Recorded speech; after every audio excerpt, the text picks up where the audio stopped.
ఉంటుంది. మెడికల్ కాలేజీల ప్రైవేటీకరణను వెంటనే ఆపాలి. మెడికల్ కాలేజీల ప్రైవేటీకరణను వెంటనే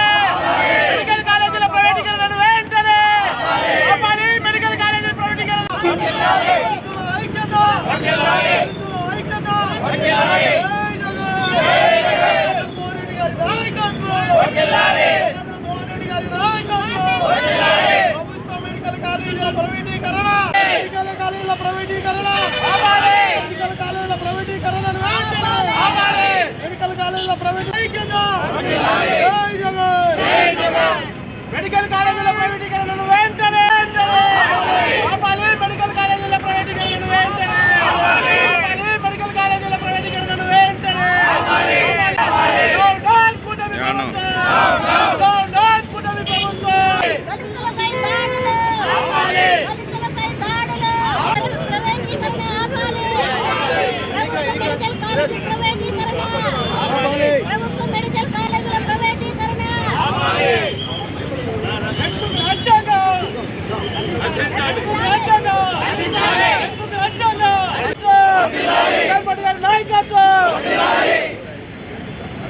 అంబేద్కర్ గారి విగ్రహం ప్రైవేటీకరణను వెంటనే అంబేద్కర్ గారి విగ్రహం ప్రైవేటీకరణను వెంటనే అంబేద్కర్ గారి విగ్రహం ప్రైవేటీకరణ వెంటనే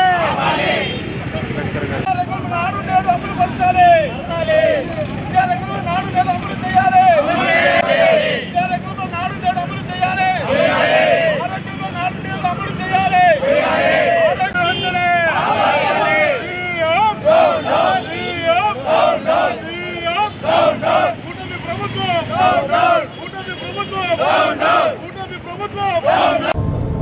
అందరికీ నమస్కారం.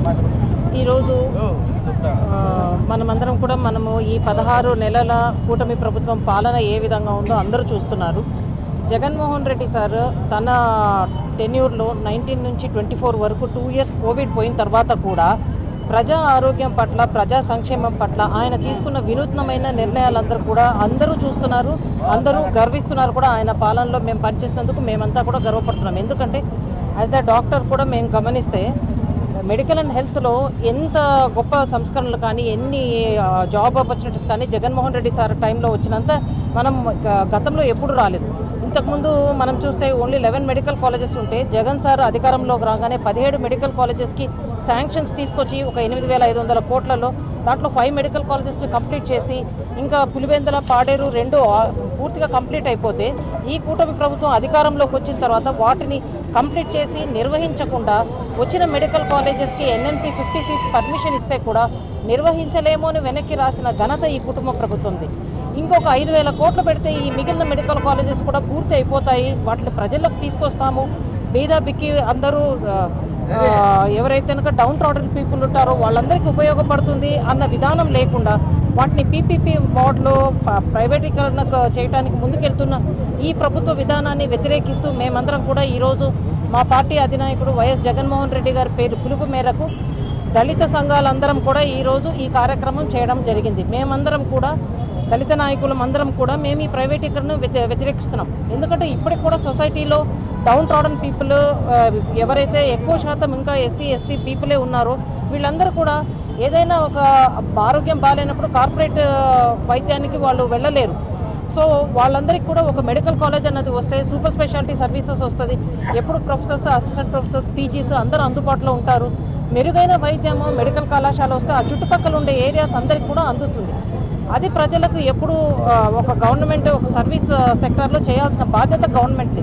దాన్ని ప్రైవేట్ వాళ్ళకి ఇస్తే వాళ్ళు ఎంతవరకు వాళ్ళకు ప్రాఫిట్ ఉన్నంత వరకు వాళ్ళు చేస్తారు, ఆ తర్వాత ఎవరు బాధ్యత తీసుకుంటారు? సో ఇదొకటే కాకుండా ఒక పేద పిల్లలు వాళ్ళందరూ కూడా ఉన్నతమైన విద్యను అభ్యసించాలంటే ఈరోజు పీపీపీ మోడ్లో పోయినప్పుడు మనకి ఏ విధంగా ఆ సీట్లు వాళ్ళు అమ్ముకునే పరిస్థితి ఉంటుంది. మరి పేద పిల్లలు ఎలా చదవాలి?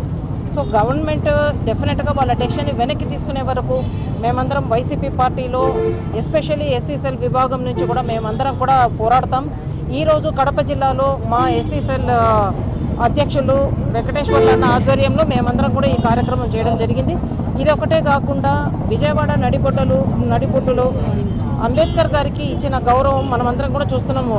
జగన్మోహన్ రెడ్డి సార్ టైంలో అంత పెద్ద విగ్రహం, దేశంలోనే పెద్ద విగ్రహాన్ని పెట్టి అక్కడ ఒక షాపింగ్ కాంప్లెక్స్ ఇవన్నీ కూడా గవర్నమెంట్ నిర్వహించేలాగా తీసుకొస్తే ఈరోజు దాన్ని కూడా ప్రైవేట్ వాళ్ళు నిర్వహించే విధంగా కార్యాచరణలు తీసుకోవడము, యాక్చువల్గా ఈ ప్రైవేట్ మెడికల్ కాలేజెస్ కూడా ఇంత నిరసన వెల్లువెత్తన వస్తున్నా కూడా టెండర్స్కి పిలవడము ఇవన్నీ కూడా మేము నిరసిస్తున్నాము. అంబేద్కర్ గారికి గౌరవం ఇవ్వాలా, అదంతా కూడా గవర్నమెంటే నిర్వహించాలా. ప్రైవేట్ మెడికల్ కాలేజెస్, ఈ గవర్నమెంట్ మెడికల్ కాలేజెస్ని ప్రైవేటీకరణ మేము నిరసిస్తున్నాము. అది ఒకటే కాకుండా ఈ అన్ని విధాల దాడులు కూడా ఏదైతే దళితుల మీద జరుగుతున్నాయో, సోషల్ యాక్టివిస్ట్ మీద జరుగుతున్న దాడులు అన్నింటినీ కూడా మేము నిరసిస్తున్నాము. ఈరోజు మేము కడప జిల్లాలో దళిత సంఘంలో వైఎస్ఆర్సీపీ విభాగంలోని దళిత సంఘ నాయకులు మేమందరం కూడా ఈ విషయాల మీద మేము పోరాటం చేస్తున్నాం.